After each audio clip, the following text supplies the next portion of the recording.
A'udzu billahi minasyaitonir rajim. Bismillahirrahmanirrahim. Alhamdulillahi rabbil alamin wassalatu wassalamu ala sayyidina Muhammadin wa ala alihi wa sahbihi ajma'in. Subhanaka la ilma lana illa ma 'allamtana innaka antal alimul hakim. Rabbi shrah li sadri wa yassir li amri wahlul 'uqdatam min lisani yafqahu qawli. Amma ba'd.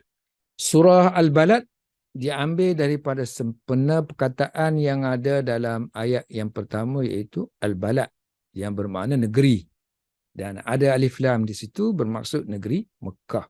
Bismillahirrahmanirrahim. Dengan nama Allah yang Maha Pemurah, Ar-Rahman, Ar-Rahim, yang Maha mengasihani.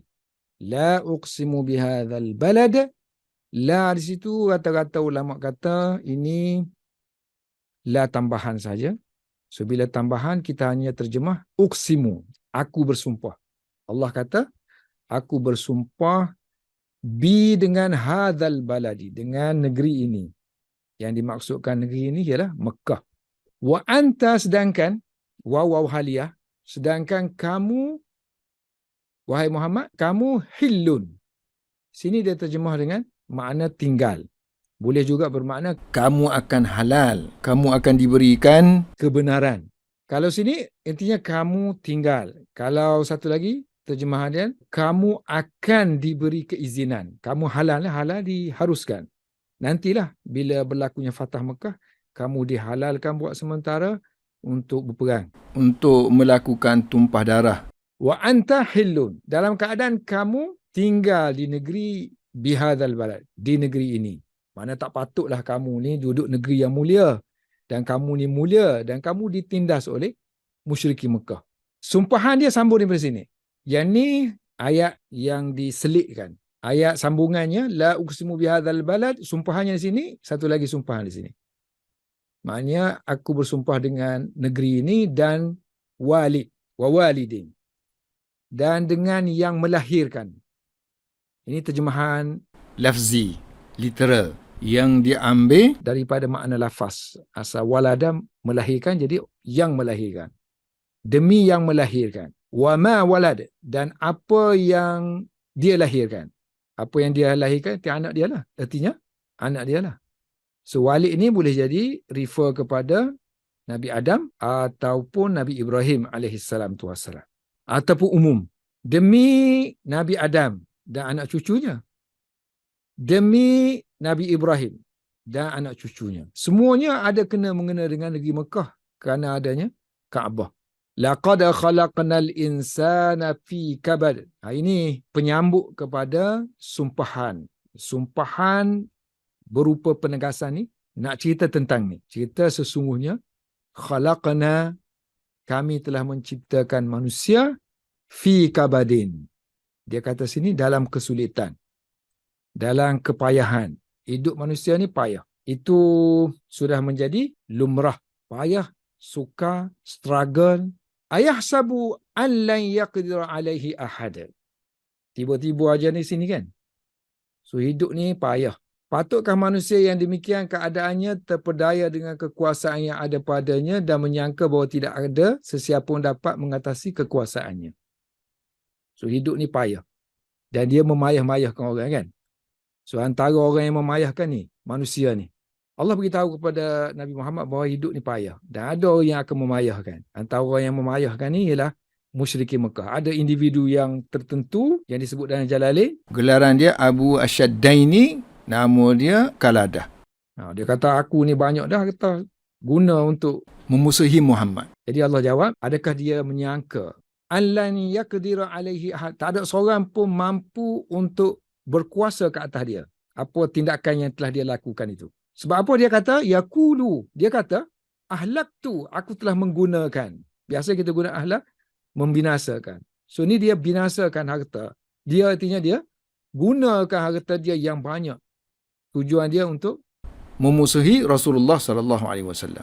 Ayahsabu, adakah dia menyangka, dia mengira, alam yarahu ahad, bahawa tiada seorang pun melihat dia. Maknanya Allah tahu sangat berapa banyak yang dia telah belanjakan untuk memusuhi Rasulullah sallallahu alaihi wasallam. Bukannya banyak sangat seperti yang dia dakwa. Kemudian Allah ungkit nikmat-nikmat yang diberikan kepada dia dan kepada manusia lain. Alam naj'al lahu 'ainain? Apakah tidak kami jadikan untuk dia dua mata? Dengan mata tu sepatutnya dia kenal Tuhan. Walisanan, dan kami ciptakan, jadikan artinya kami ciptakan kepada dia, berikan kepada dia lisan, lidah untuk bercakap dan merasa, dan juga syafatain, dan bibir. Yang ada lidah, kalau tak ada bibir, gigi pun nampak uduh, tersengih 24 jam. So dia adakan bibir, cantik lagi. Wahadainahun najdain, dan kami tunjukkan kepada dia dua jalan najdain. Sebab atas ni kepayahan kan. So Allah gambarkan kehidupan ni ada dua laluan dia, ada dua najdain. Satu laluan yang baik, satu laluan yang jahat. Kami tunjuk dua-dua tu, kenapa dia pergi pilih yang jahat. Dua-dua najdain pun lorong-lorong di bukit, Aqabah pun lorong-lorong di bukit. Semua tu suka-suka belaka kan. Sebab itulah perkataan-perkataan yang dipilih ni sesuai dengan kabat yang di atas. Kepayahan. Dijadikan manusia fi kabat. Dia kena struggle. Ini simbolik kepada dua jalan, iaitu jalan kehidupan yang baik dan jalan kehidupan yang jahat. Fala qtahamal aqabah. Sebenarnya orang itu iqtahama la aqtahama. Lalu dia bukannya meluru menuju ke aqabah tu. Maknanya dia bukan menuju kepada kebaikan pun. Dia tidak merentasi kebaikan pun. Aqabah artinya laluan di bukit. Maknanya kehidupan dia ni, dia curahkan ni, dia rentas ni bukan rentas aqabah pun. Bukan rentas kebaikan pun. Maknanya dia bukan nak naikkan darjat yang tinggi. Sebab aqabah ni kan duduk di tempat yang tinggi. So sinilah dia kaitkan dengan amalan-amalan yang tinggi. Dia ingat ke harta yang dia curahkan tu untuk memusuhi Nabi Muhammad sallallahu alaihi wasallam, menyekat dakwah, dia ingat itu satu kebaikan. Dia meluru buat benda tu kan. So Allah kata fala qtahamal aqabah. Sebenarnya dia tidak meluru menuju ke bukit untuk pergi ke tempat yang baik. Kemudian Allah kata, apa dia yang meluru aqabah tu? Apa dia? Mu tahu tak Muhammad? Wa ma adraka man aqabah. Lalu Allah jelaskan, memang tak tahu pun. So aqabah yang aku maksudkan bukan laluan bukit tu. Kepayahan yang dimaksudkan sini, kepayahannya ialah fakku raqabah. Maknanya meluru buat kerja kebaikan ni, sebenarnya apa yang dimaksud dengan aqabah di situ ialah fakku raqabah.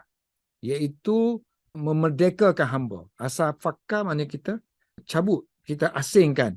Raqabah asalnya leher. Cabut leher bukan cabut leher. Cabut rantai yang ada pada leher. Hamba kan? So hamba dirantaikan. Buang rantai dia, artinya simbolik kepada dimerdekakan dia. So, kalau nak buat kebaikan, merdekakan hamba. Zaman dulu banyak hamba. Nak merdeka hamba ni satu mujahadah.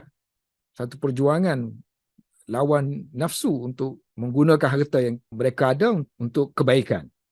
Yang kedua, aqabah itu it'amu, memberi makan. Pada hari fi yaumin dhi, yang memiliki masghabah, kelaparan. Yang memiliki kelaparan itu yang hari kelaparan. Beri makan pada hari kelaparan. Beri makan kepada yatiman, anak yatim.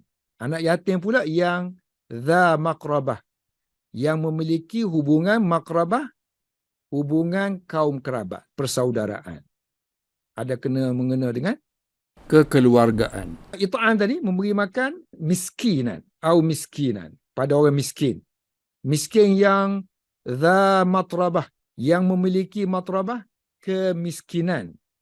Miskin yang memiliki kemelaratan. Asalnya makna dia tanah. Biasanya orang miskin ni kan dia duduk tak ada rumah, gelandangan. Gelandangan di zaman Nabi tu artinya duduk di kawasan-kawasan yang tak ada rumah, artinya di tanah lapang, di bukit-bukit apa semua tu. Jadi baju tu kotor.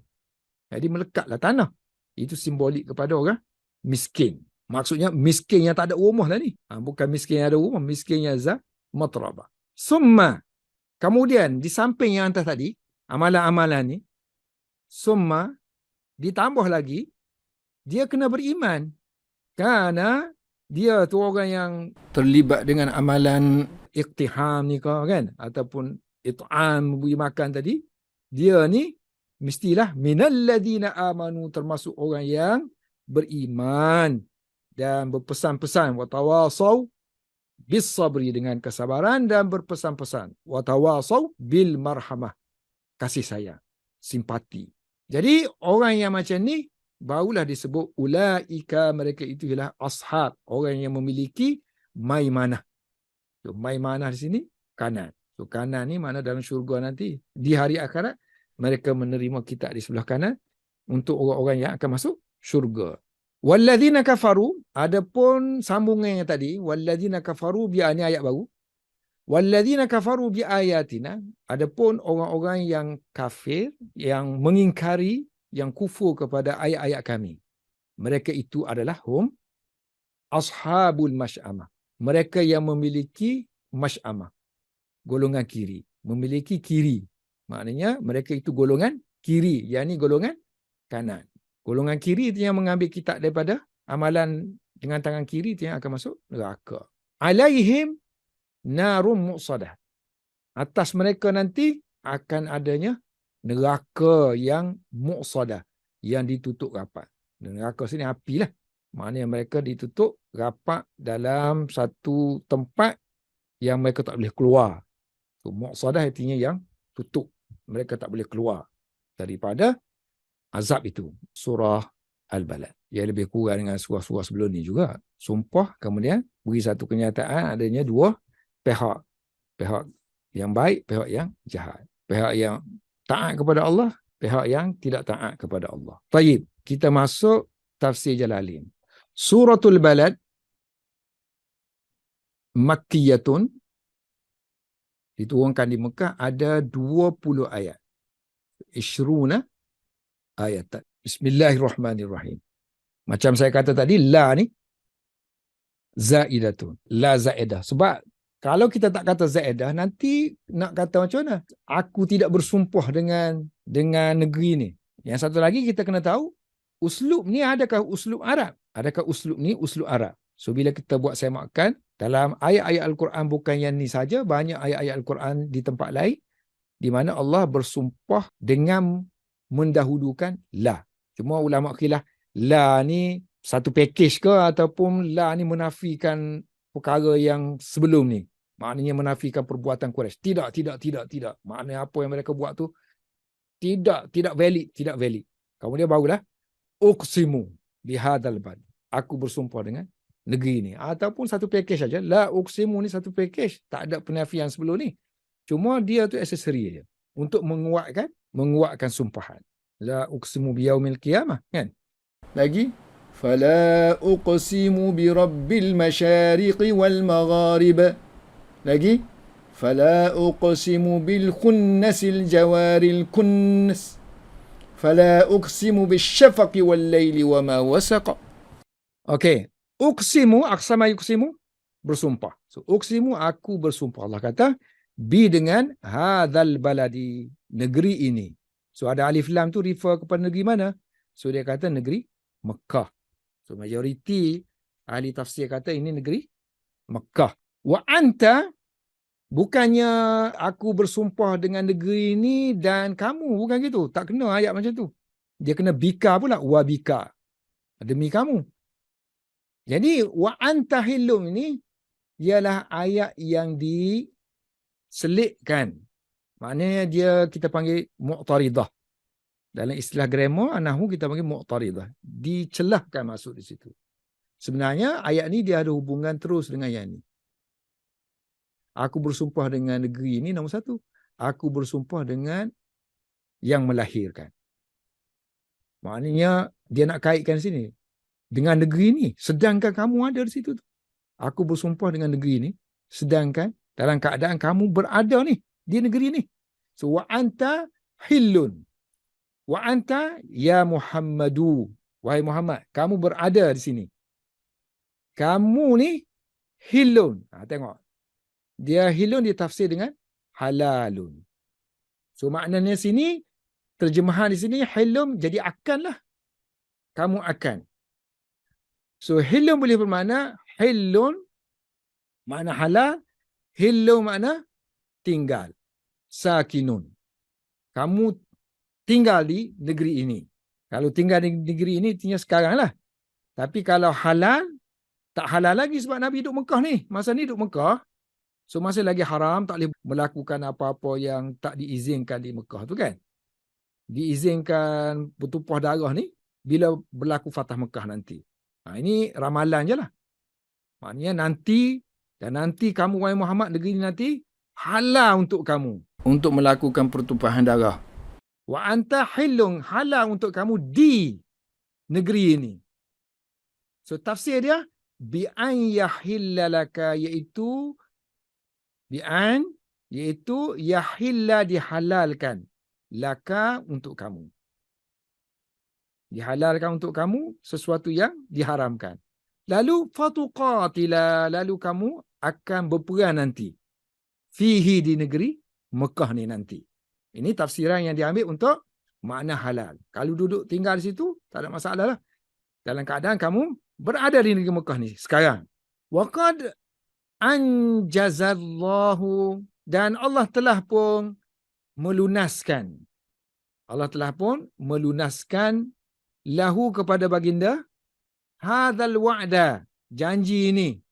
Bila tu? Yaumal fathi, pada hari Fatah Mekah, di mana diizinkan Nabi berperang dan melakukan pembunuhan kerana Rasulullah datang dengan bala tentera. Kalau ada yang melawan, terpaksalah akan diperangi. Jadi ayat yang ni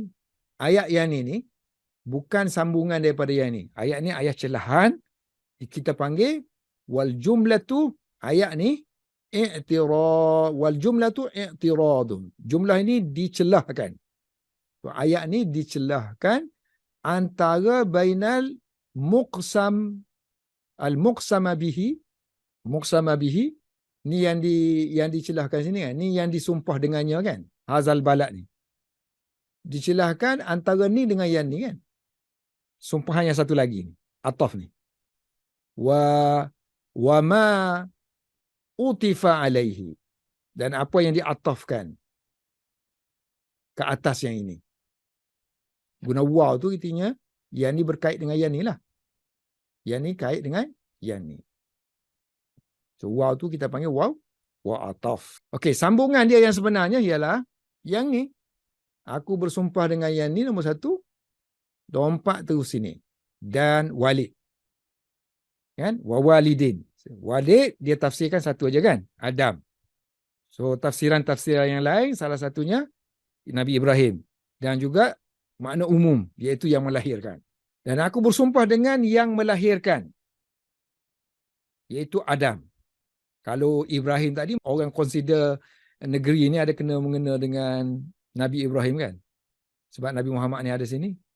Nabi Ibrahim lah yang membina kembali Kaabah. Wa ma walada, dan apa yang dia lahirkan. Walada yalidu, melahirkan. So ini refer kepada zuriat. Wa ma walada artinya zurriyatihi. Artinya sinilah. Uqsimu bi zurriyatihi. Aku bersumpah dengan zuriat Adam. Kalau Ibrahim, zuriat Ibrahim. Kalau umum, zuriat-zuriat yang melahirkan. Oleh kerana ini refer kepada manusia, maka ma di sini bermakna man. Ma di situ bermakna man. Kalau kita ngaji bahasa Arab kan, ma untuk benda, man untuk yang berakal. Tapi kadang-kadang digunakan juga bertentangan dengan asal dia. Okey, penyambung kepada sumpah ialah laqad. Ini lam tu. Lam tu jawab sumpah. Lam jawab sumpah. Laqad khalaqnal insan. Sesungguhnya kami telah menciptakan manusia. Ini bukan seorang manusia ni, jins, semua manusia. Dia kata jins artinya semua manusia, al-jinsa. Semua manusia ni diciptakan dalam keadaan kabadin. Apa makna kabad? Banyak makna dia, semua makna susah payah ni. Bahasa Arab banyak susah payah. Nasabim pun panggil susah payah. Syiddatin pun panggil. Masyakkah pun panggil. Yukabidu, yang dia struggle. Susah payah ni.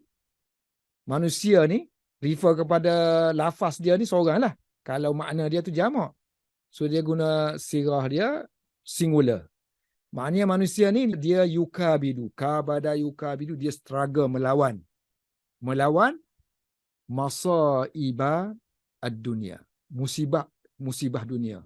Dan juga di mana dia akanlah, di mana manusia akan berdepan dengan ataupun mengharungi, menempuhi musibah-musibah dunia dan juga musibah-musibah hari akhirat. Kepayahan-kepayahan hari akhirat.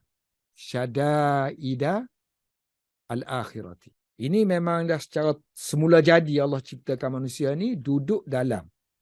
So dia guna fi ni seolah-olah kita ni duduk dalam satu ruang, satu bangunan, satu kawasan yang mana dalam tu semuanya susah. Jadi kehidupan kita ni seolah-olah macam satu bekas. Sebab tu dia guna fi. Manusia tu duduk dalam dunia ni kan. Bukan dunia lagi. Dunia tu ialah kepayahan. Maknanya setiap step langkah yang manusia lalui semuanya payah belaka. Walaupun dia kata mudah kan, orang kaya dia kata mudah, tapi dia kena struggle, dia kena jual, dia kena berniaga, tu payahlah. Tak ada duduk relax gitu, doa-doa jatuh daripada langit makanan. Oh, walaupun manusia senang, tapi senang itu melalui kepayahan juga. Ini satu hakikat. Baik, sini struggle kan? Fi kabat ni. So manusia struggle juga untuk kejahatan. Nah inilah. Ada manusia tu, dia struggle untuk buat kejahatan. Dan dia sangka, dia tak dikawal. Ayah sabu. Apakah dia menyangka? Hasibah sabu. Apakah dia menyangka? Ayazunnu. Ini tafsir kepada hasibah sabu. Hasibah sabu. Sini baca yahsibu. Boleh baca dua-dua lah. Ayazunnu. Adakah manusia menyangka? Siapa manusia yang dimaksudkan di sini? Iaitu Qawiyyu Quraisyin. Seorang yang kuat di kalangan Quraisy. Nama dia digelar dengan wahwa Abul Ashuddaini. Bapa kepada dua yang kuat. Iaitu nama dia Qaladah. Setengah-setengah Hasyiah, komentar dia kata, Ashud, bukan Ashuddain. Dia ni hero lah. Kedebel apa yang kedebel. Dia juga hebat, tubuh dia sasar. Selalu ajak orang untuk bergusti, bertarung dengan dia. Dan diceritakan bahawa dia pernah mengajak Rasulullah SAW untuk bergusti. Kata dia kalau Rasulullah menang, dia akan terima agama yang dibawa oleh Rasulullah SAW. Tapi malangnya bila dia kalah, dia tak masuk Islam pun. So, dia menyangka dengan kekuatan dia kan. Biquwwatihi. Tentang kekuatan dia, diceritakan dia ni suka cabar orang. Dia ambil kulit binatang yang disamak tu, dia pijak. Kemudian dia panggil orang. 10 orang dia kata mari. Siapa boleh cabut kulit yang aku pijak ni daripada kaki aku dengan tidak berganjak, maka kulit ini akan menjadi habuan dia. So orang tarik. Tak mampu untuk tarik kulit yang ada pada kaki dia. Kerana kuatnya dia. Dia menyangka dengan kekuatan yang dia ada. Dan dia ni banyak dia cabar ayat Al-Quran. Sebab dia kuat kan. Bukan ayat di sini saja. Ayat yang lain pun dia cabar. Bila ayat Al-Quran turun, alaiha tis'atan asyar. Allah kata, neraka sakar ni dijaga oleh 19 orang malaikat. Oh, dia pun mengejek. Dia kata, kalau setakat 19 tu kita boleh lawan. 17 tu aku seorang aja. Kemudian yang 2 lagi tu, dia kata kepada kaum dia, yang 2 lagi tu kamu cukupkan untuk aku, untuk lawan malaikat. Kemudian Allah jawab, Allah kata, wa ma ja'alna iddatahum illa fitnatan lil ladina kafaru. Kami tidak jadikan bilangan malaikat tu sekian, melainkan untuk menjadi ujian bala kepada orang kafir. Yang ni kesesatan untuk mereka. Okey, ayah sabu, anna sini kan, sepatutnya annahu. Ikut grammar kena pakai annahu. Ini dhamir ni kita panggil dhamir sya'an. Dia menyangka bahawa benda besarnya ialah, cerita benda besar ni ialah, dia menyangka suatu benda yang besar. Apa benda kisah yang besar tu? Kisah yang besar ni ialah lan yaqdir alaihi ahad. Tak ada seorang pun yang mampu ke atas dia. So sini dari segi grammar dia kata an di sini kita baca dengan baris mati. Makna dia mukhaffafah lah tu. Direngankan sebutan. Ini asalnya sabdu. Anna gitu. Ini berat. Musaqqalah. Kalau kita buang sabdu tu, kita matikan dia, kita panggil mukhaffafah. Direngankan sebutan. Asalnya berat. Minas saqilah. diringankan daripada yang berat. Berat artinya ada sabdu. So bila ada sabdu, artinya nak kena ada isim dia. Annahu. Ini isim dia. So isim dia wasmuha. Isim dia ni ialah dihazafkan, mahzufun. Quran hazafkan kerana sudah masyhur, sudah ma'ruf, sudah difahami oleh orang Arab pada waktu itu. Tak perlu dimasukkan. Kalau masukkan dia akan jadi macam ni. Annahu. Ayahsabu annahu. Apakah dia menyangka? Bahawa lah. Kita tak perlu terjemah melirik-lirik. Kita kata bahawa. Bahawa lan yaqdira alaihi ahad. Seorang pun tidak mampu. Tidak akan mampu untuk menguasai dia. Alaihi maknanya menguasai dia. Dia tak tahu, tapi sebenarnya wallahu, Allah lah yang qadirun, yang mampu menguasai dia. Alaihi. Okey, sekarang ini kan, tengok sini. Dia menyangka bahawa tiada seorang pun yang mampu menguasai dia kan. Yakulu. Dia kata. So, yakul ni jumlah. Sini full stop lah. Yakulu, he say. So kita boleh titikkan sini, titik. Nah, ini memang titik sungguh lah. So kita titik. So ni ayat baru. Yakulu, dia kata. Dia kata, ini orang ini. Kaldah tadi kan. Dia kata, ni kata-kata dia lah. Ahlak tu, aku telah membelanja. So Allah guna perkataan ahlak. Membinasakan. Memang binasa sungguh lah. Harta dia tu memang binasa. Habis begitu sahaja. Ahlak tu, aku telah membinasakan. Maknanya aku telah menghabiskan malan, harta yang banyak. Lubada. So kalau banyak tu kasiran kan. So lubada ni dia mari stopong. Timbung. Terjemahan jadi, aku menghabiskan bertimbung-timbung harta. Ataupun sini boleh kita kata yakulu ni hal. Hal kepada dia lah. Dia ni, yahsabu ni. Dia menyangka. So dia menyangka tu dalam keadaan dia berkata. Boleh juga. Ataupun kita nak habiskan ayat tu, kita titik and then kita mula ayat baru. Ayat baru kita kata, dia kata ahlaktu malan lubada. Yaqulu ahlaktu. Dia berkata ahlaktu, aku telah menghabiskan harta yang banyak ala adawati Muhammadin. Untuk memusuhi Muhammad. Jadi ala tu bermakna li lah. So ala boleh bermakna fi adawati Muhammad. Dalam memusuhi Muhammad. So mudahnya lubadah yang kasira. Tu yang mudah-mudah aja. Tapi kalau pergi kepada daki, tengok dia punya asal makna berlonggok-longgok. Tengok dia kata ba'dahu ala ba'din. Berlonggok-longgok lah kan? Maknanya bersusun-susun harta yang digunakan untuk memusuhi Muhammad. Kasiran ba'dahu ala ba'din. Sebahagian duduk atas sebahagian yang lain. Bersusun-susun harta dia yang digunakan untuk memusuhi Muhammad. Kemudian, ayahsabu allam yarahu ahad. Ulang balik lagi ni ayat baru pula. Sini titik. Ayahsabu, apakah dia menyangka, an seperti tadi juga, an bermakna annahu, bahawa sesungguhnya, lam yarahu ahad. Tidak seorang pun tidak melihat dia. Terhadap fima, apa yang dia telah infakkan, apa yang dia telah belanjakan. Anfaqahu. Satu lagi dia isytihar, dia kata dah banyak dah. Dia habiskan duit. Kemudian Allah kata, dia ingat tak ada orang melihat banyak mana dia telah habiskan harta dia. Faya'lama qadrahu. Fa tu mana sebab yang menasakkan fi'il mudhari'. Apakah dia menyangka bahawa tak ada seorang pun melihat? Kalau orang itu tengok, nescaya orang itu akan tahulah qadrahu, berapa nilai yang dia telah belanjakan. Sedangkan wallahu alimun, Allah tahu pun tentang qadar yang dia telah belanjakan. Maknanya dia kata banyak kan, padahal di sisi Allah tak banyak pun. Wa annahu, bahawa sesungguhnya laisa, bukanlah harta yang dia belanjakan itu mimma, termasuk yang yutakassaru bihi, yang boleh dianggap sebagai banyak. Takassara yatakassaru, menganggap banyak. Yutakassaru, dianggap banyak. Bab tafa'ala ni takalluf. Maknanya dia pura-pura lah. Pura-pura menyatakan bahawa benda ni banyak supaya orang nampak banyak. Dia panggil takalluf. Buat-buat. Buat-buat nampak banyak. Satu, wallahu alimun. Allah tahu.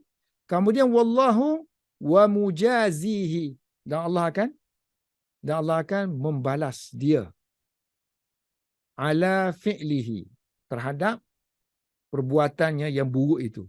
As-sayyi'i. Ini ayat baru, maknanya titik-titik lah. Yang dia buat tu betul dah lah kan, maknanya titik-titik yang ada ni memang titik-titik musta'nifah. Okay, yang ni titik. Kemudian, mana tadi? Yang ni titik. Fi kabad, ini titik kan? Yang ni boleh jadi titik ataupun tak titik. Kalau kita titik, maknanya ni ayat baru, ni ayat baru, ni ayat baru. Yang ni pun kita titik. Ayat baru. Pustak lah. Alam naja'al lahu ainain. Tidakkah kami telah menjadikan? Okey, yang ni bukan soalan untuk jawab. Soalan untuk mengiyakan kenyataan. Kita panggil istifhamu takririn. Apakah kami tidak menciptakan ataupun menjadikan untuk dia mata? Maksud ayat ni ialah memang kami menciptakan untuk dia mata. Kita panggil istifham ni istifham takrir. So kalau istifham takrir, kita tukar ayat ni jadi ja'alna lah. Maksud dia, kami telah menjadikan untuk dia 2 biji mata. Ainaini wa lisanan wa syafataini. 1 lidah dan 2 bibir. Wa syafataini. Kalau dalam kitab-kitab tafsir nanti akan dia satu-satu ni dia syarah ni, lisan ni apa benda dari segi lafaz dia. Syafataini ni asalnya syafahun dengan ha tu, bukannya ta. Wa hadaina hun najdain. Ini pun titik kan? Yang ni titik juga. Wa hadaina titik. Wa hadaina hun najdain. So kalau titik waw tu kita panggil waw musta'nifah. Waw yang permulaan ayat. Wa hadaina, dan kami tunjukkan, pandukan kepada dia. Kami tunjukkan kepada dia najdain. So tafsir kepada hadaina ialah bayanna. Kami terangkan kepada dia. Maknanya datangkan Quran ni, datangkan Nabi ni untuk menerangkan kan. Bukan suruh pergi suluh dengan lampu suluh. Ataupun buat banner-banner kan, bukan kan. Menerangkan. So menunjukkan di sini artinya menerangkan kepada dia. Lahum 2 jalan. Najdain, tariq. Tariqayil khairi wasyarri. Asal mana najan? Salah satu tafsiran najan, perkataan lafaz najat ni, asalnya maknanya tanah tinggi. Juga digunakan untuk jalan yang mudah dilalui dan dia tinggilah. Maknanya jalan bukit tu kan dia mudah banding dengan tempat lain yang jalan yang telah dibuat oleh manusia untuk melalui jalan tu kan mudah. Kalau belum ada jalan lagi yang telah dibuat, maka sukar nak merentasi bukit, gunung. Yang ni sambungan dengan yang ni. Kami tunjukkan, ini ayat start kan, start baru. So ini pun start juga. Maknanya yang ni ikut yang ni lah. Wa hadainahun najdain. Kami tunjukkan kepada dia jalan. So sepatutnya dia kena ikutlah jalan tu. Dia ikut jalan tu. Dia nak buat kerja ni kena bergegas, kena meluru. Benda penting. Macam orang Jepun kan. Bila kerja ni kan dia cepat. So digambarkan di sini dengan kecepatan lah. Iqtahama. Dia meluru menuju kepada Aqabah. Jalan di bukit tadi. Jadi Allah kata orang ni falak qtahamal Aqabah. Dia tidak meluru Aqabah sebenarnya. Dia tidak menuju kepada kebaikan. Iqtahamal Aqabah. So halam why not? Satu, tafsiran jalan yang sebut, satu, dia kata bila dah ada 2 jalan yang baik tadi, kenapa dia tidak pergi menuju kepada Aqabah? Fahalla. Satu lagi, la tu mana? Tidaklah. Dia buat tafsiran fahalla gini kerana la ni tak boleh masuk dengan fi'il madhi. La tak boleh guna dengan fi'il madhi. Melainkan kita kena ulang balik. Fala saddaqa wala salla. Kan? Fala saddaqa wala salla. Kena ulang balik barulah boleh guna dengan fi'il madhi. La digunakan dengan fi'il madhi, akan diulang semula la tu. Barulah boleh guna. Fala saddaqa wala salla. Quran guna kan? Tapi di sini ada fala qtahama saja sini. Sini tidak ada wala-wala, sini tidak ada. Sebab itulah Jalalain mentafsirkan Fala di sini bukanlah maknanya hala, why not? Kenapa tidak dia bergegas menuju ke Aqabah tu? Laluan di bukit untuk dia keluar cari jalan. So iqtahama, mudah-mudah, bahasa mudah ialah jaza, merentasi Aqabah tadi. Baik, bagi yang kata la ni kita preserve dia, kita kekalkan dengan makna la. Tapi la satu lagi duduk mana? La satu lagi difahami daripada penjelasan Allah fakku raqabah, dan satu kiraat lain baca fakka raqabah fi'il madhi di sini. So maknanya dia tidak merentasi Aqabah, dia tidak membebaskan hamba, artinya dia tidak memberi makan. Maknanya ayat ini makna dia makna nafi, sebagaimana sini nafi. Jadi artinya boleh kalau sekiranya ada isyarat menunjukkan penafian selepas tu, jadi boleh digunakan la. Walaupun tidak diulang, la itu secara lafaz. Sepatutnya fala qtahamal aqabah, so dia datang sini. Terus fala qtahamal aqabah, kemudian kan kita kata kena secara langsung. Fala saddaqa wala salla kan. So dia kata dia ni tidak merentasi aqabah, yakni dia tidak membebaskan hamba, dia tidak memberi makan kepada anak yatim, dia tidak memberi makan kepada orang miskin. Sepatutnya sinilah, lompat di sini. Jadi ayat ni ayat selingan je lah. Ayat yang diselitkan antara dua ni. Wa ma adraka man aqabah. Apa benda yang memberitahu kamu wahai Muhammad tentang apakah itu aqabah? Sini aqabah kan? Baik, yang sini tadi. Fakku raqabah. So wa ma adraka, adra bermakna a'lama. So apakah yang memberitahu kamu wahai Muhammad tentang mal aqabah? Apakah aqabah yang yaqtahimuha, yang dia meluru menuju ke arahnya, merentasinya. Jadi soalan ni sebenarnya nak membesarkan ta'zimun Aqabah ni. Ada muqaddimah dia. You know what is Aqabah? So dia kata ta'zimun li sya'niha. Membesarkan sifatnya. Membesarkan sifatnya. Okey, wa ma adrak, ayat ni ialah ayat celahan. Wa jumlatu i'tiradun. Wa bayyana sababa jawaziha. Wa bayyana, dan Allah menerangkan sababa tariq, jalan. Sababun juga boleh bermakna tariq ataupun jalan. Jawazia, merentasi Uqbah tadi. Biqaulihi, dengan firman-Nya fakku raqabah ataupun fakka raqabah. Fakka raqabah ialah, kalau buka kamus dia ambil daripada masdar rikun, minar rikki, perihal menjadi hamba. Fakkun ni dengan cara bi an a'taqaha, dengan memerdekakan raqabah tadi. Memerdekakan raqabah. Ni istilah untuk hamba lah. Asalnya mana? Leher. Asal mana leher pun bukan jual leher. Asalnya mana? Rantai yang menambat leher hamba. Ini simbolik kepada hamba. Tengok dalam Jalalain dia guna fakka kan. Dia guna kiraat fakka fi'il madhi. Ni kiraat Ibnu Kathir, Abu Amr dan Kisai. Samalah dengan at'ama selepas tu. Sebab itulah dia dikatakan badar kepada iqtahama. Maknanya dari sudut nahu, dia ni boleh ganti iqtahama kerana merujuk kepada perkara yang sama. Dia tidak menuju merentasi Aqabah, artinya, dan dia tidak membebaskan hamba. Tidak memberi makan. So ada dua kiraat lah. Kiraat yang dalam ni guna isim. Fakkuh, yakni it'amun, isim.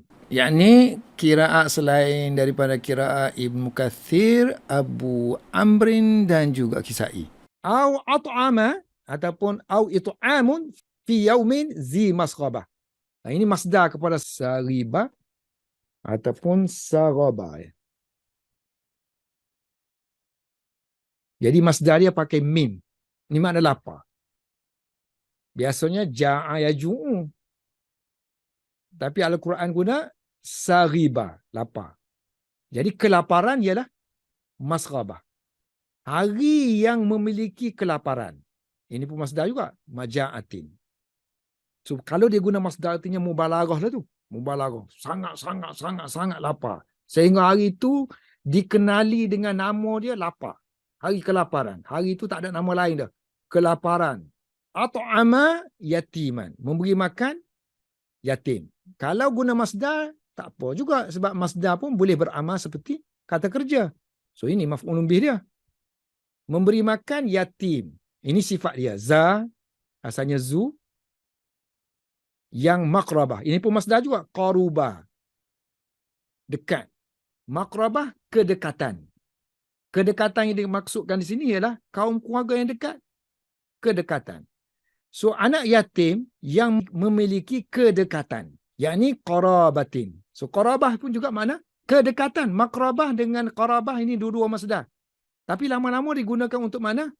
Kinship. Kaum keluarga. Au miskikan. Au at'ama ataupun it'amun memberi makan miskinan. Orang miskin. Za, kata sifat dia, matrabatin. Ini pun masdar juga daripada tariba. Tariba. Tariba itu yang berdebu. Kena tanah lah. Bila kena tanah, kita kena jadi berdebu lah. Masdar dia kedebuan lah. Kedebuan. Dan kedebuan ni lama-lama digunakan untuk mana? Kemiskinan. Sebab orang miskin tak ada rumah. Duduk dalam keadaan berdebu. Jadi yang memiliki kedebuan. Ai lusukin. Dia lusuk, melekat. Biturab, dengan tanah. Li fakrihi, disebabkan miskinnya dia tak ada rumah, duduk jadi gelandangan. Gelandangan moden sekarang ni, dia tak bersih je. Tapi gelandangan zaman dulu kan dia desert, kan? Gurun. Jadi berdebu. Wa fi qira'atin, dalam satu qira'at yang lain, badal al-fi'laini masdarani. Yang ni kan guna fi'il, at'ama, fakka kan?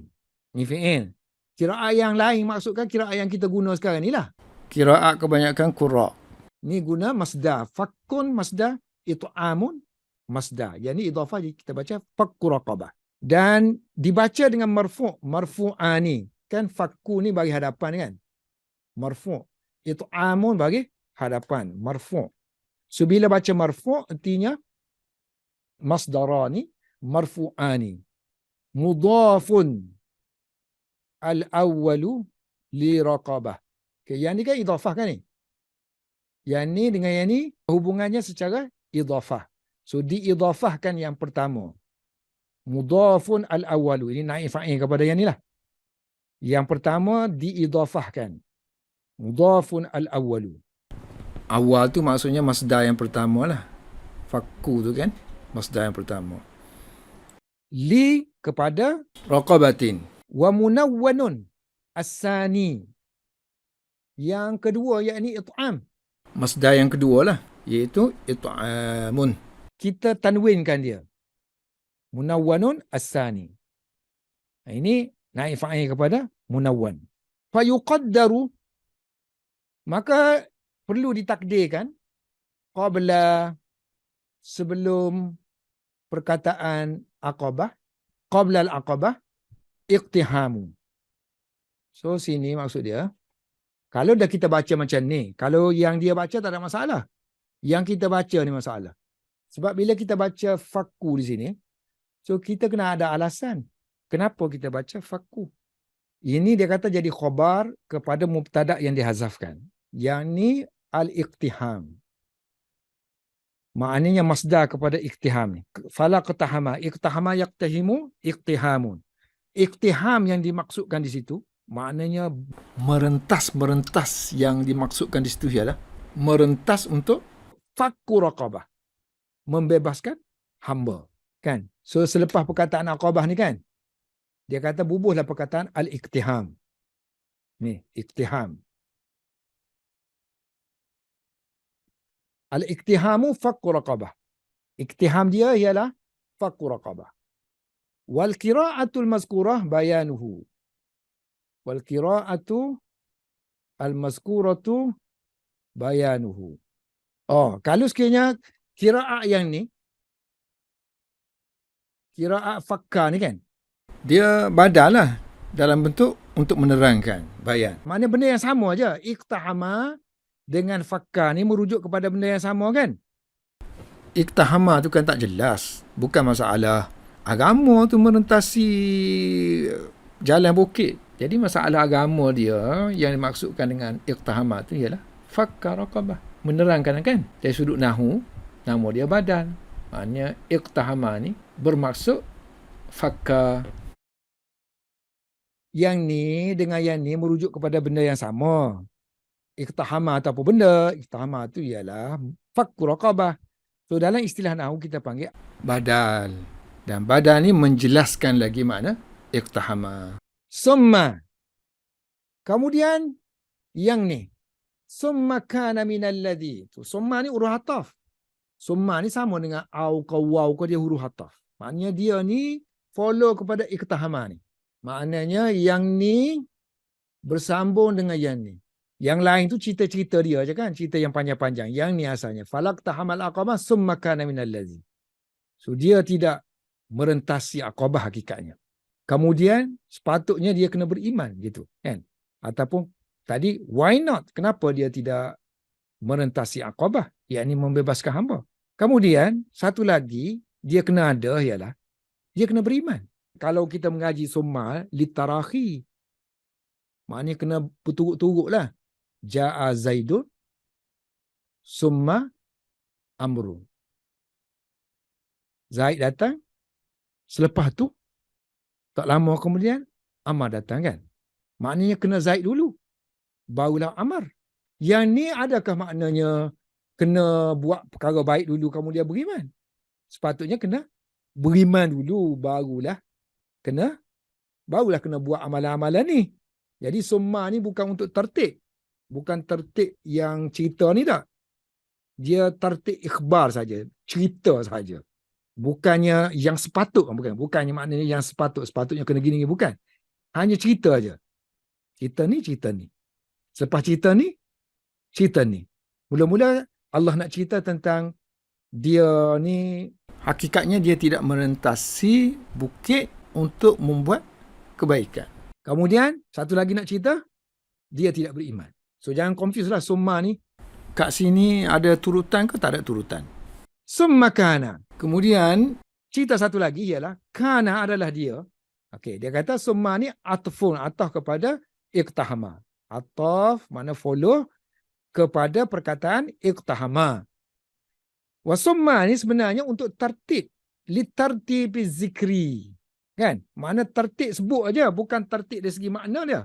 Tidak juga tertib dari sudut masa. Yang ni, lepas yang ni berlaku, yang ni berlaku pula. Bukan gitu maksud dia. Wal makna kana waqtal iktiham. Kana waqtal iktihami. Jadi sepatutnya, ceritanya, sini, kana ni, dia ni, sepatutnya, waktu dia iktiham ni.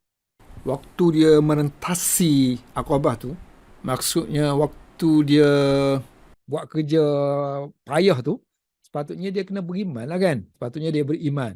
Kana waqta liqtihami, terjemahan lafzi adalah dia pada waktu iktiham tu. Sepatutnya dia termasuk minal ladzina amanu. Sepatutnya dia termasuk orang yang beriman. Wa tawasaw. Tawasa yatawasa. Artinya saling berpesan-pesan. Kalau tak faham watawasa ni, kami buat ni sirah tawasa kan. Tawasa, tafa'ala yatafa'alu, artinya sirah saling. So kalau kita nak buat sirah yang biasa, wassa. Berpesan sebahagian mereka, ba'duhum, kepada sebahagian yang lain. Ba'dan. Berpesan-pesan dengan kesabaran. Bisabri. Sabar pula untuk ala ta'at. At-ta'ati. Dia kena ada dua. Ta'at dan juga buat ketaatan dan menjauhi maksiat. Artinya menjauhi daripada derhaka kepada Allah. Ala ta'ati wa'an. Tengok kalau buat ketaatan dia guna ala. Kalau menjauhi dia guna an. Sabar daripada berbuat maksiat. Pendahakaan. Maksiati. Makna mengekang diri daripada, sabar ni mengekang diri daripada derhaka kepada Allah Ta'ala. Sambung lagi, watawasaw, berpesan-pesan dengan rahmat. So rahmat ni masdar sama. Rahimah, kalau buka kamus, masdar dia marhamah, rahmah. Yang ni yang biasa. Yang ni yang tak biasa kita lah, tak biasa. Dengan kasihan belas, simpati kepada makhluk. Wa tawasau bil marhamah. Tak faham marhamah, bir rahmah. Simpati kasihan belah kepada makhluk. Alal khalqi. Okay, ini titik. Titik ayat ni titik. Ini ayat baru. Ulaika ashabul maimanah. Mereka itu ialah, mereka itu, ya ini orang yang disifatkan tadi. Al-mausuf. Mausufuna. Mereka yang disifatkan dengan fakku raqabah, it'amu yatim dan miskin, dan kemudian beriman, kemudian berpesan-pesan dengan kesabaran dan juga simpati. Ulaika mereka itu, iaitu mereka yang disifatkan dengan sifat ini, bihadhis sifat, ialah ashab. Ashab golongan. Kalau gua jadi penghuni. Tengok keadaan nak terjemah. Kalau syurga, ashabul jannah, penghuni syurga. Ashabul nar, penghuni neraka. Yang ni, takkan kita nak kata penghuni maimanah. Kita kata golongan. Mereka itu adalah ashab golongan al-maimanah. Al-maimanah ni kanan. Yamin. Masdar dia ni. Masdar kekananan asalnya. Sebab banyak guna masdar kan. Atas ni masdar je kan banyak guna. So diraikan masdar lagi. Mereka itu ialah golongan maimanah. Golongan kanan. So mudah faham, yamin. Walladzina kafaru, ini sambung kepada yang ni. Ulaika ashabul maimanah. Kemudian sini juga walladzina kafaru. Walladzina kafaru bi ayatina. Dan orang-orang yang kufur dengan ayat-ayat kami, mereka itu. So hum di sini boleh jadi mubtada' kepada yang ini. Mubtada' kepada yang ini. Ini mubtada', ini khabar dia. Kemudian ayat semua ni adalah khabar kepada walladzi. Walladzina kafaru bi ayatina, hum mereka itu adalah ashabul masy'amah. Golongan kiri. Masy'amah asalnya makna yang malang, tapi juga digunakan dengan makna shimal, kiri. Sebab kiri-kiri ni sesuatu yang tak bagus lah, malang lah. Titik alaihim musta'nifah. Makna kalau titik ni kita bagi tumpuan khusus lah. Ni apa ni, lepas ni apa benda? Alaihim, atas mereka, narun, api yang muqsadah. Asalnya narun muqsadatun alaihim. Terbaliklah asal dia.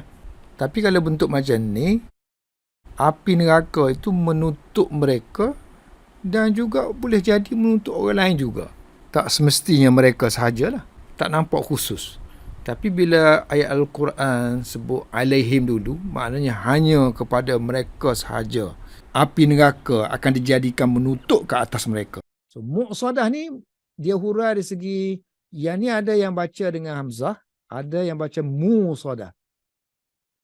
So kalau baca dengan musadah, kita kena cari wasadah dalam kamus.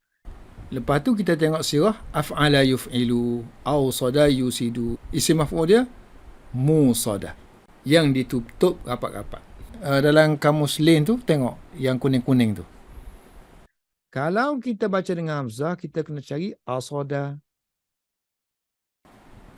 Lepas tu kita tengok sirah af'ala yuf'ilu, aqsada yusidu.